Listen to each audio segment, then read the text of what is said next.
పడ్డాను. నా చుట్టుపక్కల ఉన్న వాళ్ళ కోసం దేన్ని అడిగినా సరే వాళ్ళకి వెంటనే అవుతుంది పని. నా విషయంలో ఎన్ని మొత్తుకున్నా నాకు ఆన్సర్ రావట్లేదు. ఎంతమందికి ఉంది ఈ డౌటు? నేను ఇతరుల కోసం ప్రార్థన చేస్తే వాళ్ళకి ఉద్యోగం వచ్చింది. నా ఫ్రెండ్ కోసం జాబ్ రావాలి, వాడి జాబ్ కోసం ప్రార్థన చేశాను, వాడికి వచ్చింది. నా కోసం చేస్తే నాకు రావట్లా. ఇతరులకు రోగం తగ్గాలని ప్రార్థన చేసి వాడికి తగ్గింది, నాకు తగ్గాలని ప్రార్థన నాకు తగ్గట్లా.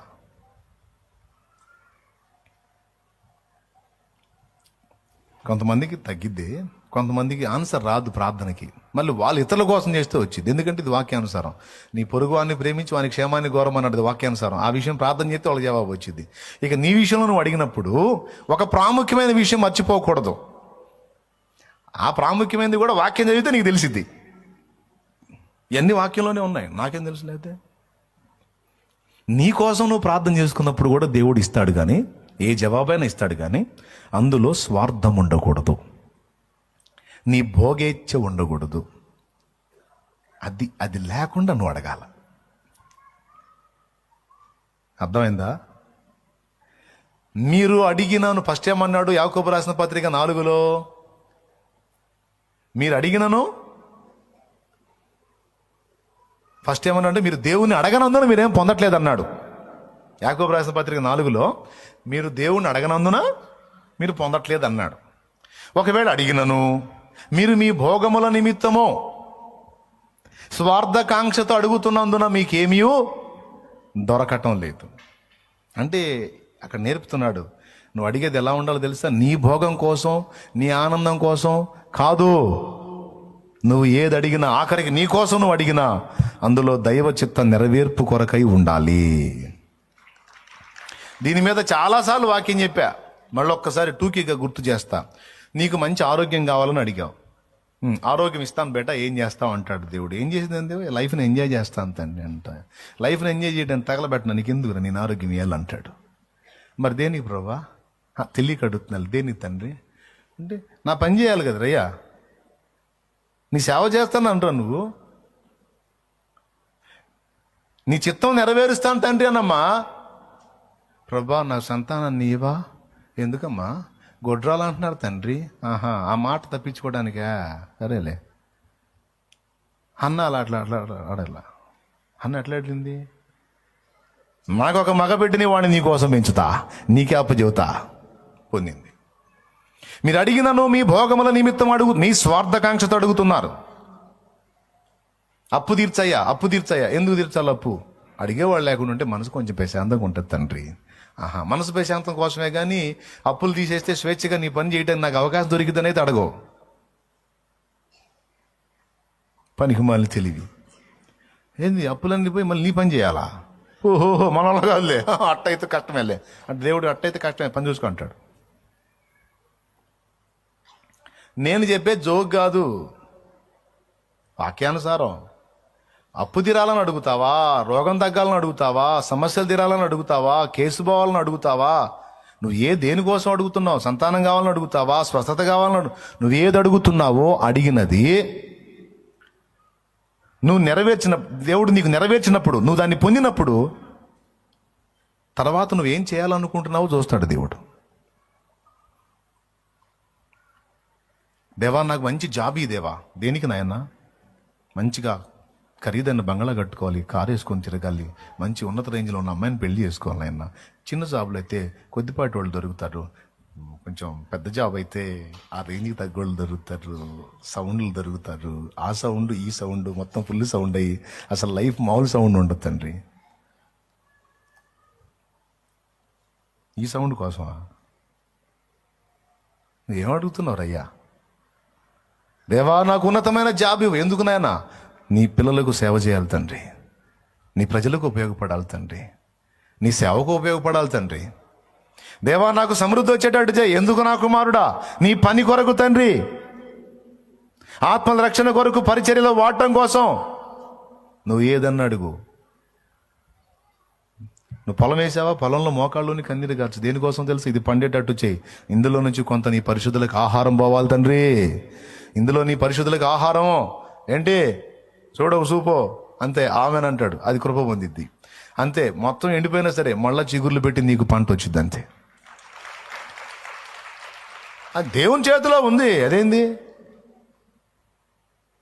బొబ్బర తెగులు వచ్చి మిరప మొత్తం పోయిందని వచ్చాడు ఒక ఆయన, ప్రార్థన చేశాం, ఇలా చేయబో ప్రార్థన అని చెప్పాను. పోయింది మొత్తం తిప్పుకుంది, మళ్ళీ తిప్పుకొని ఏ మాత్రం లోపం లేకుండా ఆరోగ్యవంతమైన పంట పండినప్పుడు ఎంత అయితే వస్తుందో దిగుబడి, అంత దిగుబడి వచ్చింది. అయిపోయిన చేయను మళ్ళీ ఎచ్చుల కోసంగా నా దేవుడు చేసిన కార్యం చెబుతున్నాను నేను. చేస్తాడు. అయితే స్వార్థం ఉండకూడదు, నిజాయితీ ఉండాలి, దేవుని సేవా దృక్పథం ఉండాలి, దేవుని కొరకు ఆశ ఉండాలి, దేవుని కొరకు ఆకలి ఉండాలి. దైవ చిత్తం నెరవేర్చడం కోసం ఏదో ఒక విధంగా దేవుని పనికి నేను ఉపయోగపడాలన్న ఆకాంక్ష ఉండాలి. ఇది ఉండాలి అంటున్నాడు వాక్యంలో. మన ప్రార్థనలు అన్నిటా అలాంటి తత్వం ఉంటే నెరవేర్పు ఎందుకు ఉండదు? ఇక ఇన్స్టాల్మెంట్లు ఏమి ఉండవు, ఇక వాయిదాలు ఉండవు, వచ్చే సంవత్సరం ఉండదు. నువ్వు అడిగింది ఆయన సంకల్ప ప్రకారం అయిందైతే ఇన్స్టంట్ అయిపోతుంది, అంతే. ఆమేన్. కాబట్టి పిల్లరా, సేవకులైన వీళ్ళు కూడా ఎవరైనా సరే ఏ రోగాలైనా బాగు చేస్తాడు, కానీ ఏం ఆశిస్తున్నావు అనేది చూస్తాడు. స్వస్థత వెనుక నువ్వేం ఆశిస్తున్నావు? అప్పుల నుంచి విడుదల వెనుక నువ్వేం ఆశిస్తున్నావు? సంతానాన్ని కోరావు, ఏం ఆశిస్తున్నావు? జాబ్ కోరావు, ఏం ఆశిస్తున్నావు? పొలం పండాలనుకున్నావు, ఏం ఆశిస్తున్నావు? ఫ్యామిలీ మారాలనుకున్నావు, ఏం ఆశిస్తున్నావు? భర్తను మార్చంటున్నావు, మార్చి ఏం చేయాలి? మార్చితే ప్రభా ఆయన మారితే నన్ను బాగా చూసుకోవాలి తండ్రి, బాగా చూసుకోవాలి. నేను బాగా చూసుకోవడానికి మారాలా? అది కాదు. ఆయన మారితే ఆయన నేను కలిసి సువార్త ప్రకటించాలి. ఆ అమ్మాయి మారితే ఆ అమ్మాయి నేను కలిసి సువార్త ప్రకటించాలి. నీ పని చేయాలి. నా సొంత మాటలా ఇవి? వాక్యమా? ఏ వాక్యం చెప్పు? యాకోబు రాసిన పత్రిక 4వ అధ్యాయము 1వ వచనం నుంచి చదివితే ఉంది. మీరు అడిగినను మీ భోగముల నిమిత్తం మీ స్వార్థం కోసం అడుగుతున్నారు కనుక మీకు దొరకట్లేదు అన్నాడు. మీరు నిజాయితీగా నిస్వార్థంగా ప్రభు కోసం, ప్రజల కోసం అడగండి, అది వాక్యానుసారం ఖచ్చితంగా ఇస్తాడు. కన్ఫర్మ్. ఇప్పటికీ ఈ మాట 4 సార్లు 5 సార్లు చెప్పాను నేను ఈ విషయం, మళ్ళీ చెప్తున్నా. ఈ మెళకువతో మనం మెళకువ కలిగి ఉండి ప్రార్థనలో పట్టు వదలక, విసుగక, నిలకడ కోల్పోక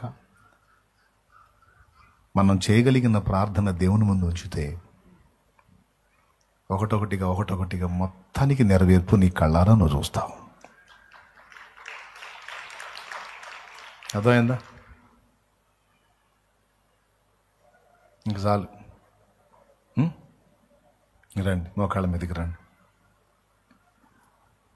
ఎంతోమంది జీవితాలను అలా వాడుకున్నాడు నా దేవుడు, చచ్చిపోయే వాళ్ళని బ్రతికించి. ఎన్ని సాక్ష్యాలో ఈరోజు, ఎంతమంది జీవితాల్లో మరణ పంచుల్లోకి దిగిపోయిన వారిని ఆయన బాగు చేశాడు.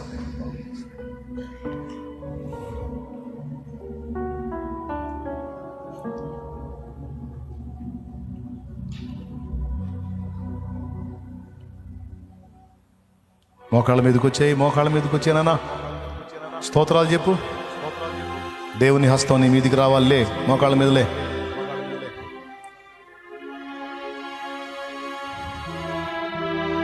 చచ్చినోళ్ళని లేపే శక్తి నీకు లేదు, కానీ ఆ శక్తి దేవుడికి ఉంది.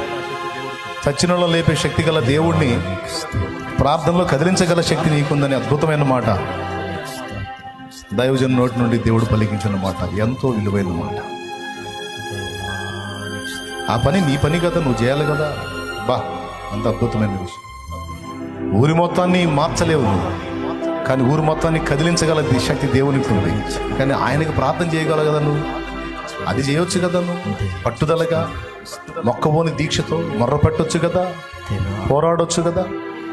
అప్పుడు ఆత్మల్ని కదిలిస్తాడు కదా. దైవజనురాలా, నీకొచ్చిన రోగాన్ని నువ్వు స్వస్థపరచుకోలేవు, దేవుడు స్వస్థపరుస్తాడు. నేను స్వస్థపరుస్తానని చెప్పట్లేదే, నా ప్రభు స్వస్థపరుస్తాడని చెప్తున్నాను నేను. ఆయన నిన్ను స్వస్థపరిచినట్లు నీ జీవితాన్ని ఆయన చేతికి అప్పగించి, దేవా నన్ను బాగు చేయి, నేను నీ కొరకు బ్రతకాలని ఆశిస్తున్నాను అని నువ్వు అడిగితే ఆయన నిన్ను ముట్టును కదా. నా ఆశ ఇది, నీ కొరకు బ్రతకాలి, నీ సేవ చేయాలి, నీ చిత్తం నెరవేర్చాలని నా ఆకాంక్ష అని నువ్వు దేవుని ముందుకు వస్తే దేవుడు నిన్ను ముట్టును కదా. బాగు చేయను కదా, వాడుకొను కదా. ముసలితనం వచ్చినా కూడా ఇంకా బంధాల మీద, అనుబంధాల మీద వాంఛలు చావక మనుషుల ప్రేమకై వెంపర్లాడేటువంటి పిచ్చి ఆలోచన మనం మానుకోవాలి. వృద్ధులారా, జీవితంలో చాలా భాగం ఖర్చు పెట్టారు, ఇక ఉన్నది శేషమే. ఈ శేషమైన దేవుని శక్తి కలిగి దేవుని పని చేయటానికి, విజ్ఞాపన ప్రార్థన చేయటానికి, ప్రకటించడానికి, దేవుని కోసం బతకడానికి కదా గోజాడుకోవాలి నువ్వు. రేపు దేవుని పిలుపు అందుకొని దేవుని ముందుకు పోతే ఏం చెబుతావు? నువ్వు ఏం చేసావంటే ఏం చెబుతావు? ఏం చెబుతావు? నా పిల్లల్ని పెంచి పెద్ద చేశానని చెప్తావా? మనవాళ్ళకి మనవరాళ్ళకి బాధ్యతలు నెరవేర్చానని చెబుతావా? అందుకని నీకు బహుమానం ఎందుకు ఇవ్వాలి దేవుడు? చెప్పాలా రేపు దేవుని ముందుకెళ్ళి? నువ్వు చెప్పడం కాదు, దేవుడే చెప్పాలా. నా కుమారి, నా కుమారుడా, నువ్వు ఇంత సేవ చేశావు, ఇదిగో ఇంతమంది జీవితాలకు నీ వల్ల ఉపయోగం కలిగింది, ఇంతమంది కుటుంబాలు నీ వల్ల కట్టబడ్డాయమ్మా, ఇంతమంది కుటుంబాలు నీ వల్ల దీవించబడ్డాయి నా కుమారుడా, ఇంతమందికి నువ్వు ఆశీర్వాదకరణంగా ఉన్నావు, రా ఇదిగో నీ కొరకు నేను సిద్ధపరిచినటువంటి ఆశీర్వాదంలోకి వెళ్ళని దేవుడు నీతో చెప్పాలి రేపు. మన కోసం బతికిన బతుకు కాదు, ప్రజల కోసం, ప్రభు కోసం, సమాజం కోసం బ్రతికిన బ్రతుకే బ్రతుకు. 10 మంది జీవితాలను వెలిగించింది బ్రతుకు, 10 మందికి ఆశీర్వాద కారణమైంది జీవితం. ప్రార్థన చేయ. అవును తండ్రి, ఇప్పటి వరకు నేను ఈ పాయింట్ మిస్ అయ్యాను, నన్ను క్షమించు. ప్రార్థనలో జవాబు రాలేదని విసుక్కున్నా, సణుక్కున్నా, గొణుక్కున్నా. ఈరోజు కొన్ని సంగతులను హెచ్చరించావు, నన్ను మన్నించు. తప్పకుండా నేను సరిదిద్దుకుంటాను. నిజమే, నాకు బలహీనత ఉంది, స్వస్థత అడుగుతున్నాను, కానీ ఈ స్పష్టత మిస్ అయ్యాను. నేను ఇప్పుడు స్పష్టంగా అడుగుతున్నాను, నేను బాగుపడాలి, నాకు ఆరోగ్యం కావాలి. ఎందుకంటే నేను నీ సేవ కొరకు ఉరికి చేయాలి. సేవకుడా, విశ్వాసి, పరిచారకుడు అడుగో. ఇప్పటి వరకు నేను చేసింది కొంచెమే, చాలా చేయాలి దేవా. ఉరికి నీ కొరకు నేను పని చేయాలి, పరిగెత్తాలి. నాకు నూతన శక్తినివ్వు, నూతన బలాన్నివ్వు. పక్షిరాజు యవనం వలె నా యవనము క్రొత్తదగినట్లు నన్ను అనుగ్రహించు. నా సర్వ శరీరము, గుండె, కిడ్నీలు, మెదడు, లివరు, ఊపిరితిత్తులు, సర్వ శరీరమును తాకి స్వస్థపరచు. నా రక్తమును శుద్ధీకరించు. నా సర్వవయవములను బాగు చేయి ప్రభువా. నూతన పరచుదేవా, క్రొత్త వగినట్లు చేయదేవా, స్వస్థపరచుదేవా. నీ కొరకు పని చేయాలి. ఒక ఊరు కాదు, 2 ఊళ్ళు కాదు, 10 ఊళ్ళు కాదు, అనేక ఊళ్ళో నేను ప్రభావితం చేయాలి. సేవకులు లేవాలి, సేవకురాళ్ళను లేపాలి. దేవా, నీ పనిలో ఉరికి పరిచర్య చేయాలి, పరిగెత్తాలి. నాకు శక్తినివ్వు. నీ కొరకు నాకు బలం ఇవ్వు. నీ కొరకు నాకు పైసలు ఇవ్వు. నీ కొరకు నాకు డబ్బులు ఇవ్వు. నేను నీ కొరకు ఖర్చు పెట్టాలి. అవసరం నీ పని కొరకు ఖర్చు పెట్టాలి, పరిశుద్ధుల అక్కర కొరకు ఖర్చు పెట్టాలి. నాకు ఆర్థిక సమృద్ధినివ్వు. నా పొలము పండేటట్టు చేయి. నా వ్యాపారం ఆశీర్వదించబడేటట్టు చేయి. నా జాబు అభివృద్ధిలోకి వెళ్ళేటట్లు చేయి. నాకు ఉద్యోగం అనుగ్రహించు. నీ పరిశుద్ధులకు ఉపచారం చేయాలి. నాకు హోదానివ్వు. కన్నీటితో నువ్వు ఈ మొర అడిగినట్టయితే, దేవుని ముందు ఈ మొర పెట్టినట్టయితే, ఈరోజు నీ ప్రార్థన నా దేవుని సన్నిధికి చేరుతుంది నిశ్చయముగా, డౌట్ లేదు.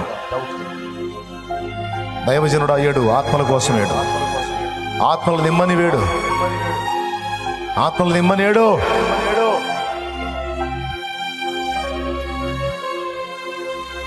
నశించిపోతున్న జీవితాలను వెలిగించమని. సాతాను కోటలు కూలిపోవాలి. నేనున్న పట్టణము, నేనున్న గ్రామము, నేనున్న ప్రాంతము చరిత్ర మారాలి. లేకపోతే నేను ఎందుకు బతకాలి దేవా? నిష్ఫలమైన బతుకు నాది అవసరమా? ఫలింపు లేని బతుకు అవసరమా? నీ కొరకు మండని జీవితం అవసరమా? నీ కొరకు వాడబడని జీవితం అవసరమా? నీ కొరకు ఒక వెలగని జీవితం అవసరమా? నా స్థానాన్ని తీసేసి ఇంకొకరికి ఇవ్వయ్యా. నా ప్రాణాన్ని తీసుకొని ఇంకొకరికి అవకాశం ఇయ్యా. ఎందుకయ్యా నన్ను వాడుకోనప్పుడు? ఎందుకయ్యా నన్ను ఫలింపజేయనప్పుడు? ఎందుకయ్యా నన్ను నిలబెట్టనప్పుడు? ఎందుకయ్యా నాకు ఆత్మలను ఇవ్వనప్పుడు? ఎందుకయ్యా నన్ను బలపరచనప్పుడు? నా స్వార్థాన్ని నేను అడగట్లేదు. నా కళ్ళ ముందు ఎన్నో జీవితాలు నశించిపోతుంటే చూసి తట్టుకోలేకపోతున్నాను. చిన్న వయసులో ఆత్మహత్యలు చేసుకుని ప్రాణాలు తీసుకుంటున్నారు. చూసి నేను ఎలా ప్రశాంతంగా ఉన్నాను? చిన్న చిన్న వయసుల్లో వాళ్ళ జీవితాలు నాశనం వైపు తీసుకెళ్తారు. త్రాగుడు వ్యసనాలని, మాదక ద్రవ్యాలు, పసిబిడ్డలు తాగుతున్నారు గంజాయి. దేవా, నా కళ్ళారా నేను చూస్తా కూడా నేను బ్రతికుండాలా తండ్రి? నా కళ్ళ ముందు ఎన్నో జీవితాలు నశించిపోతుంటే చూస్తా నేను ఎలా ప్రశాంతంగా బ్రతికుండాలి? వారిని దర్శించరాదా? వారితో మాట్లాడరాదా? నాకు ఆత్మల్ని కదిలించి ఇవ్వరాదా?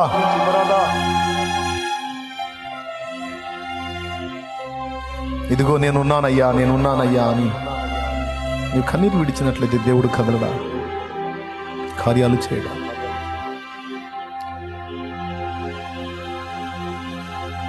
ఆత్మల పంట ప్రార్థన గదిలో కనుగొన్నారు భక్తులు. దేవుని సహాయం లేకుండా, దేవుని శక్తి పని చేయకుండా నేను ఒట్టిగా ప్రకటించిన ఫలితం లేదు. నా ప్రకటనకు తోడు దేవుని శక్తి పని చేయాలి అని గుర్తించి బయట ప్రకటనకు ఎంత సమయం వెచ్చించారో ప్రార్థన గదిలో పెనుగులాటకు అంతకంటే ఎక్కువ టైం వెచ్చించారు. ఏడ్చుకున్నారు, గోజాడుకున్నారు, ప్రాణం తీసుకోమని అప్పచెప్పుకున్నారు. వాడుకుంటావా నా ప్రాణం తీసుకుంటావా అని దేవునితో తగాదేసుకున్నారు. పెనుగులాడారు, ధన్య చరితులయ్యారు. లక్షల జీవితాలకు ఆశీర్వాద కారణమై తరతరాలు దాటినా ఇప్పటికీ మనకు మాదిరిలుగా నిలిచారు. లైవ్లో ఉన్నవాళ్ళు, జూమ్లో ఉన్నవాళ్ళు, భక్తిపరులైన వాళ్ళు ఈ మాటలు వినండి, ఆలోచించండి. దేవుణ్ణి అడగండి, సమస్తము మీకు ధారాళంగా దయచేస్తాడు. అయితే వాక్య పరిధిలో అడగండి. వాక్యం ఏం చెబుతుందంటే మీరు ఏది అడిగినా నిస్వార్థంగా అడగండి. మీ స్వార్థం కోసం, మీ భోగముల కోసం కాక ప్రభు మహిమ కోసం, ప్రజల క్షేమం కోసం అడగండి, తప్పకుండా మీకు ఇస్తాడని ఎంత స్పష్టంగా దేవుని వాక్యం ఎన్ని చోట్ల రాయబడి ఉందో దీన్ని ఎరిగి మనం ప్రార్థన చేద్దాం. ప్రార్థన.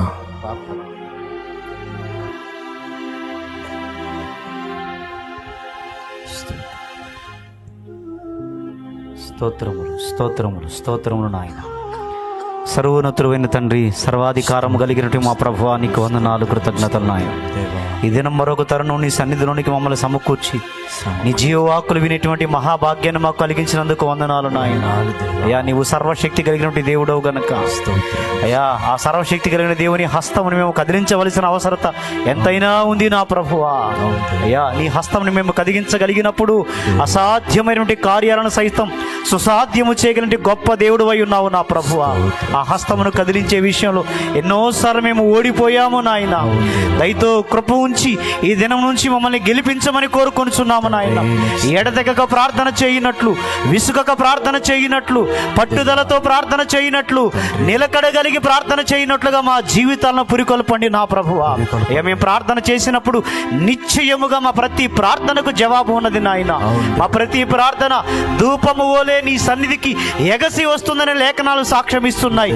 లేఖనము ఎన్నటికీ సత్యమే కదా నా ప్రభువా. కృతజ్ఞతలు నాయన, కృతజ్ఞతలు నా ప్రభువా. అయ్యా, కొన్నిసార్లు మా ప్రార్థనలకు జవాబులు రాకపోవడానికి కారణాలు ఉన్నాయి. కొన్నిసార్లు వేగముగా నువ్వు జవాబు ఇవ్వగలవు నా ప్రభువా. మరికొన్నిసార్లు సమయం ఉంది అని చెప్తావు నా ప్రభువా. మరికొన్ని సందర్భాలలో నీవు అడిగినది నీకు క్షేమము కాదు, అది వద్దు అని చెప్తావు నా ప్రభువా. మరికొన్ని సందర్భాలలో మేము మరణించిన తర్వాత అయినా కూడా ప్రభువా అయ్యా, అసాధ్యమైనటువంటి కార్యాలు జరిగించి నువ్వు జవాబు ఇవ్వగలవు. మరికొన్ని సందర్భాలలో అడిగిన వాటికన్నా, ఊహించిన వాటికన్నా అధికమైనటువంటి కార్యాలు జరిగించి నీ ఉన్నతమైనటువంటి నామాన్ని ఘనపరుచుకున్న శక్తి కలిగిన దేవుడు అయినందుకు వందనాలు నాయన. అయ్యా, మరి మీరు అడుగుతున్నారు కానీ మీ భోగేచ్ఛ నిమిత్తం అడుగుతున్నారు కనుక మీకేమీ దొరకటలేదు అన్నటువంటి లేఖనం ప్రకారం ఇది మొదలుకొని మేము ప్రార్థనకు ఉపక్రమించిన ప్రతిసారి నీ మహిమ కొరకే మా ప్రతి ప్రార్థన, మా ప్రతి అవసరత, మా ప్రతి అక్కర ఉండినట్లుగా సహాయంగా ఇచ్చేయండి. మా ప్రార్థన స్వార్థం లేకుండానట్లుగా కృప చూపించండి నాయన. ఆరోగ్యం అడిగినా, స్వస్థత అడిగినా ప్రభువా, ధనం అడిగినా, ఏది అడిగినను నీ మహిమ కొరకే, నీ రాజ్య విస్తరణ కొరకే మేమందరం అడుగునట్లుగా సహాయం చేసి కృప చూపించి మా జీవితాలు అనునిత్యము ప్రార్థనలో ప్రభు పెనుగులాడునట్లుగా సహాయం చేసి ఇంకను నీ కృప చేత నడిపించమని వాక్యం ఎత్తినట్టు మీ దాసుని ఇంకను బలపరిచి యెహోవా హస్తబలము ఆయన సేవకుల ఎడల కనబరచబడినటువంటి లేఖనం నిరంతరం మీ దాసుని ఎడల నెరవేర్చి మీరు మాత్రమే మహిమ పొందమని యేసుక్రీస్తు సర్వశక్తి కలిగిన నామములో ప్రార్థించి వేడుకొనుచున్నాము తండ్రి. ఆమేన్.